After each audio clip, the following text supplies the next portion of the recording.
Many people say they have goals, but they've never actually written them down.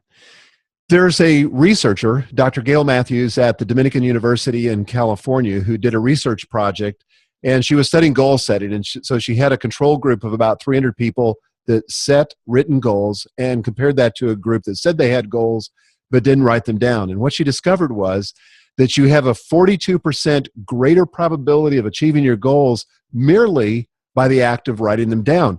There's something about writing a goal down that makes you get clear on it so that you're actually making good on the intention and getting clear on it. So writing it down is a huge leg up in terms of accomplishing your goals. But then a lot of people, even if they get clear, they don't identify the underlying motivations as to why that goal is important for them. You know, maybe it's important to their spouse or important to their boss or important to their investors or somebody else. And so there's an extrinsic, we call it motivation, an external motivation, but they've never come to grips with why it's important internally. So one of the things I encourage people to do in the course and in my coaching is to get absolutely clear on what's at stake. What will you achieve if you accomplish the goal, and what will be lost if you don't accomplish the goal?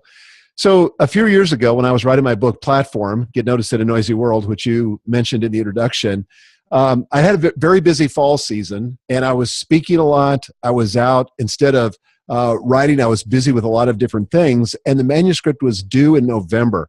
I hastily threw together the first draft of it, and I was really unhappy with it. And I didn't want to turn it into the publisher. I didn't feel great about it. And I almost gave up. I thought, I'll just give the money back to the publisher. I'm not going to do this book. It's not the right time. But then I looked at the goal, and thankfully, I had written down what I call my key motivations, what was at stake. And I really realized, again, I saw this when I set the goal, but I lost it in the messy middle. But I went back to the beginning and I said, wait a second. If I don't do this book, then I'm not going to get the kind of speaking platform I want to get to go to the next level in my career. I'm not going to be able to help thousands of people who are eager to build a platform but have no idea where to start. This is going to set me up for success in my new career. I had just left Thomas Nelson at that point and launched into this entrepreneurial online world.